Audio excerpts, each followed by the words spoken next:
Hello दोस्तों, welcome back to my channel study with Pinky.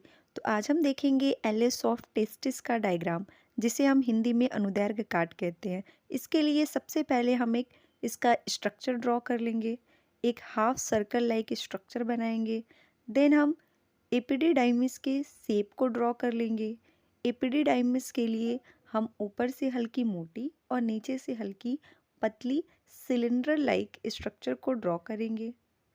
इसको draw करने के बाद अब हम ड्रॉ करेंगे टेस्टिस के इंटरनल लेयर को, जिसे हम ट्यूनिका एल्ब्यूजिनिया कहते हैं।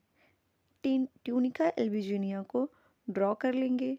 इसको ड्रॉ करने के बाद अब हम ड्रॉ करेंगे हमारे टेस्टिकुलर लोब्यूल्स को। टेस्टिकुलर लोब्यूल्स जो होता है, ये पिरामिड लाइक स्ट्रक्चर होता है और इसकी संख्या एक टेस्टिस में 200 से 250 होता है। अब हम इसको अच्छे से ड्रॉ कर लेंगे। देन हम इसको बंद कर देंगे, सभी में ऐसे कर लेंगे।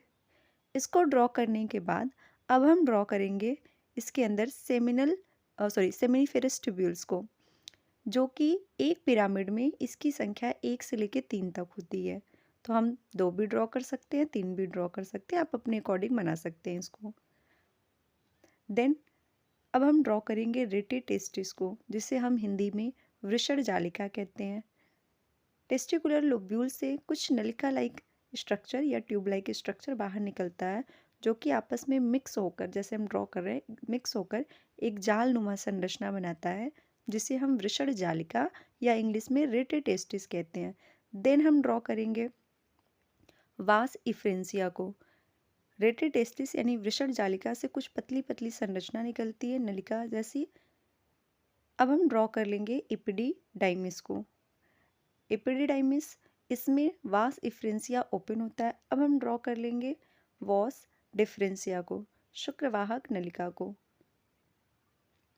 इसको ड्रॉ करने के बाद अब हम एपिडिडाइमिस में ओपन होने वाली जो संरचना है, जिसे हम बोलते हैं वास इफ्रेंसिया, इसको कंप्लीट कर लेंगे।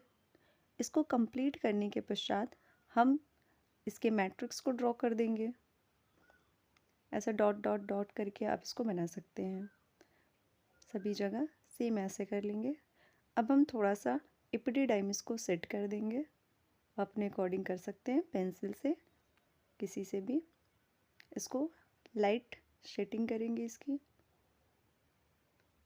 दोनों साइड से सेम, दोनों साइड से सेम शेड देने के बाद अब हम इसको कंप्लीट कर लेंगे। अब हम इसको थोड़ा हाईलाइट करने के लिए इस पर डबल कर देंगे, जिससे इसका शेप जो है क्लियर विजिबल हो। इसको कंप्लीट करने के बाद अब हम चलेंगे लेबलिंग की ओर।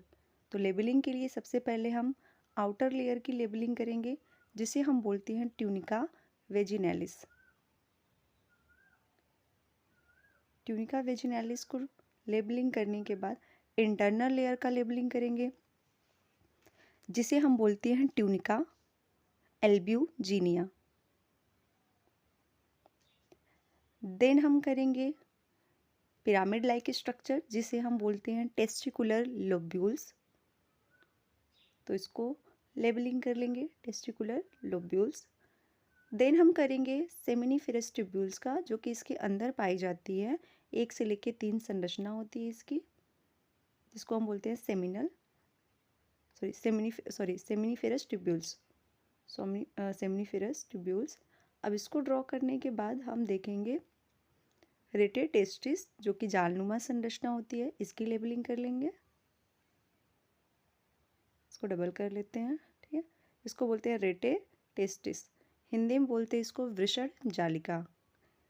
देन हम करेंगे वास इफ्रेंसिया, इसको हम बोलते हैं वास इफ्रेंसिया, हिंदी में बोलते हैं शुक्रवाहिकाएं। देन हम लेबलिंग करेंगे एपिडिडाइमिस को।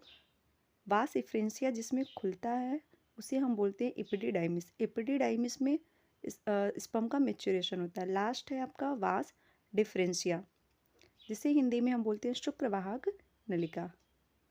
अब हमारा डायग्राम कंप्लीट हो गया है, आप देख सकते हैं जूम करके भी। Thanks for watching. Please like and subscribe my channel.